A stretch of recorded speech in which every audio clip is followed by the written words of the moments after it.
হাসিনাকে বাংলাদেশের হাতে তুলে দেওয়া হবে। ভারতের অবস্থান কি? সাংসদের উত্তর দিলেন মন্ত্রী। হাসিনার প্রত্যর্পণ চেয়ে বাংলাদেশের এর আগে নয়াদিল্লিকে চিঠি দিয়েছিল। ভারত সেই চিঠির প্রাপ্তি স্বীকার করেছিল। বৃহস্পতিবার সংসদে এই সংক্রান্ত প্রশ্নের জবাব দিলেন কেন্দ্রীয় মন্ত্রী। বাংলাদেশের প্রাক্তন প্রধানমন্ত্রী শেখ হাসিনাকে কি ঢাকার হাতে তুলে দেবে নয়াদিল্লি? ইতিমধ্যে হাসিনার প্রত্যর্পণ দাবি করেছে বাংলাদেশ। ভারতকে সেই বিষয়ে চিঠিও দেওয়া হয়েছে। বৃহস্পতিবার এই সংক্রান্ত প্রশ্নের জবাবে ভারত সরকারের অবস্থান জানিয়েছে কেন্দ্রীয় বিদেশ প্রতিমন্ত্রী কীর্তিবর্ধন সিং। তিনি জানিয়েছেন, এখনও বাংলাদেশে এই বিষয়ে কোনো জবাব দেওয়া হয়নি। রাজ্যসভায় কেরলের সিপিএম সাংসদ জন ব্রিন্টাস হাসিনা সম্পর্কে প্রশ্ন করেন। তিনি মোট ৩টি প্রশ্নের উত্তর জানতে চেয়েছিলেন। বাংলাদেশ কি তাদের প্রাক্তন প্রধানমন্ত্রী হাসিনার প্রত্যর্পণ চেয়েছে? যদি তাই হয়, তবে প্রত্যাবর্তনের জন্য কি কি কারণ দেখিয়েছে ঢাকা? ভারত সরকার এ সম্পর্কে কি জবাব দিয়েছে ঢাকাকে? কেন্দ্রীয় বিদেশ প্রতিমন্ত্রী এই প্রশ্নের জবাবে বলেন, বাংলাদেশে হাসিনার প্রত্যাবর্তন দাবি করেছে।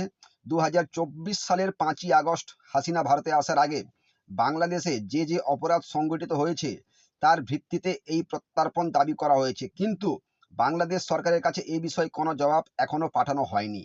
উল্লেখ্য, হাসিনাকে ভারত ফেরত চেয়ে গত ডিসেম্বর নয়াদিল্লিকে কূটনৈতিক চিঠি পাঠিয়েছিল বাংলাদেশের অন্তর্বর্তী সরকার। একাধিক অপরাধ হাসিনা অভিযুক্ত বলে দাবি করেছিল তারা। ওই চিঠির প্রাপ্তি স্বীকার করেছিল ভারত সরকার। বিদেশ মন্ত্রকের মুখপাত্র রণধীর জয়সওয়াল জানিয়েছিলেন, হাসিনার প্রত্যাবর্তনের বিষয়ে বাংলাদেশের একটি চিঠি তা পেয়েছেন, কিন্তু এই বিষয়ে কোনো মন্তব্য এখনই করা যাবে না। বিদেশ মন্ত্রক সূত্রে জানা গিয়েছে, আগে এই চিঠির বৈধতা যাচাই করতে চায় নয়াদিল্লি। কোনো দেশের অন্তর্বর্তী সরকারের অন্য রাষ্ট্রে নির্বাচিত সরকারের কাছে কোনো রাজনৈতিক নেতার প্রত্যাবর্তন চাইলে আইনি দিকগুলি খতিয়ে দেখা প্রয়োজন। সেই প্রক্রিয়া সময় লাগতে পারে। এই বিষয়ে সরকারিভাবে কোনো মন্তব্য করতে চায়নি বিদেশ মন্ত্রক। বুধবার রাতে বাংলাদেশে আবার উত্তেজনা ছড়িয়েছে।